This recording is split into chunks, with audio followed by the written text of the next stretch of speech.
सोमनाथ सूर्यवंशीचा मृत्यू हा पोलीस मारहाणीमध्ये झालाय। न्यायदंडाधिकाऱ्यांच्या अहवालामध्ये हा ठपका ठेवण्यात आलाय।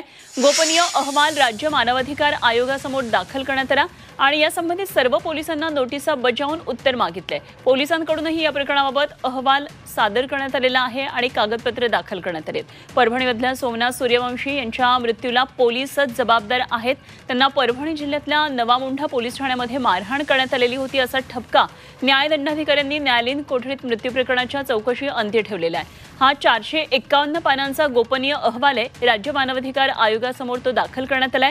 त्यामुळे आयोगाने सुद्धा गुरुवारी त्याची गंभीर दखल घेत संबंधित सर्व पोलिसांना नोटिसा बजावून त्यांच्याकडून उत्तर मागितलेले आहे। सोमनाथ सूर्यवंशी यांचा 15 डिसेंबरला न्यायालयीन कोठडीमध्ये असताना तुरुंगात मृत्यू झाला होता आणि या प्रकरणात त्यांच्या आईने दोषी पोलिसांवर कारवाईची मागणी केली। दरम्यान आता न्यायदंडाधिकाऱ्यांच्या या अहवालामुळे सरकार याबाबत आता काय नेमकी कारवाई करते याकडे सर्वांचंच लक्ष लागलेलं आहे। ही घटना घडली त्या दिवशीच आम्ही सांगत होतो की याला पूर्णपणे तिथं असर पोलीस प्रशासन हे जबाबदार आहे।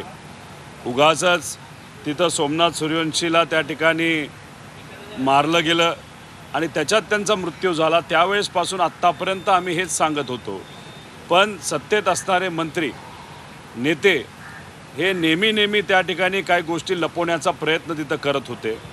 तसंच बीडमध्ये सुद्धा मस्साजोगमध्ये आम्ही म्हणत होतो PI महाजन याने मोठ्या प्रमाणात तिथं त्या ठिकाणी जे क्रिमिनल आहेत त्या क्रिमिनल लोकांना त्या ठिकाणी वाचवण्याचा प्रयत्न केला होता आणि काही प्रमाणात त्याचासुद्धा सहभाग या क्रिमिनलला मदत करण्यासाठी होता। तेव्हासुद्धा सरकारली कुठंतरी या PI महाजनची बाजू घेताना आपण त्या ठिकाणी बघितलेलं आहे।